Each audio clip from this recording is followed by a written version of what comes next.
অভিজিৎ গঙ্গোপাধ্যায়কে নিয়ে তীব্র কটাক্ষ দেবাংশু ভট্টাচার্যের। তমলুকে কুণাল ঘোষের সঙ্গে বন্যা পরিস্থিতি দেখতে আসেন দেবাংশু ভট্টাচার্য এবং এই বিষয়ে তার এই মন্তব্য। কথা বলবো, ফোন লাইনে রয়েছেন প্রতিনিধি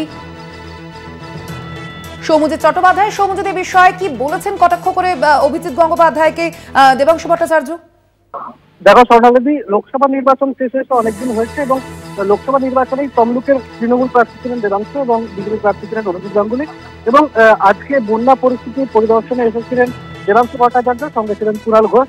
এবং সেখানে কিন্তু দেড়িয়া চকে প্রায় এক হাঁটু জলে দাঁড়িয়ে তিনি প্রশ্ন করলেন যে অভিজিৎ গাঙ্গুলি কোথায়। যে সাধারণ মানুষরা ওখানে দাঁড়িয়েছিলেন বন্যা কবলিত এলাকায়, তাদের দিকে তাকিয়ে কিন্তু দেবাংশু ভট্টাচার্য এই প্রশ্ন তুলে দেন এবং বলেন যে আপনাদের সাংসদ আপনারাই জিতিয়েছিলেন, এখন উনি কোথায়? আর উনি আপনারা আমাকে নাও জেতালে কিন্তু আমি আপনাদের কাছে এসেছি। কিন্তু দেবাংশু ভট্টাচার্য আরো বলেন যে অভিজিৎ গাঙ্গুলি জিতে গিয়েছেন, কিন্তু উনি এখনো দেখতে আসেননি। আপনাদের সাংসদকে বলুন, তাদেরকে আসতে বলুন এবং এসে রুম ছেড়ে বেরিয়ে এসে আপনারা দেখতে আসতে বলুন। এমনটাই কিন্তু সাধারণ মানুষের উদ্দেশ্যে দেবাংশু ভট্টাচার্য বলেন। স্বর্ণালী, একদমই ধন্যবাদ তোমায়। আমরা কথা বলছিলাম, ফোন লাইনে ছিলেন প্রতিনিধি সৌম্যজিৎ চট্টোপাধ্যায়।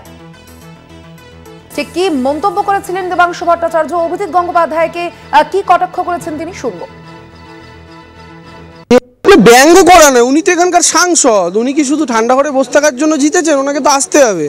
আমার এখানকার মানুষ হারিয়ে দিয়েছেন, আমি হেরে গেছি, আমি পরাজিত হয়ে গেছি এবং আমি এখানকার ভূমিপুত্র নই, স্থানীয় বাসিন্দাও নই। কিন্তু তারপরও আমাকে আমার নেত্রীও বললেন, আমার নিজেরও মনে হলো যে বন্যায় তমলুক লোকসভা কেন্দ্রের যে অংশটা ক্ষতিগ্রস্ত একবার দেখে যাওয়া উচিত, দেখে সরকারের কাছে রিপোর্ট জানানো উচিত। তা আমি জিজ্ঞাসা করলাম এনাদেরকে যে আপনাদের এই নবনির্বাচিত এমপি এসেছিলেন কিনা অভিজিৎ গঙ্গোপাধ্যায়। এনারা তো কেউ বললেন তার দেখা যে তারপর থেকে আর পাননি। তো দেখুন কাকে জিত।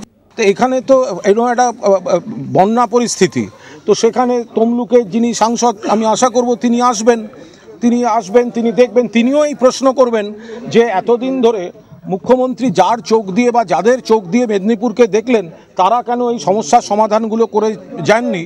তিনি এসে একবার গ্রামে জলের মধ্যে দাঁড়ান, মানুষের সঙ্গে কথা বলুন। ভোটে শুধু জিতলে হবে মানুষকে সাময়িকভাবে বিভ্রান্ত করে দিয়ে?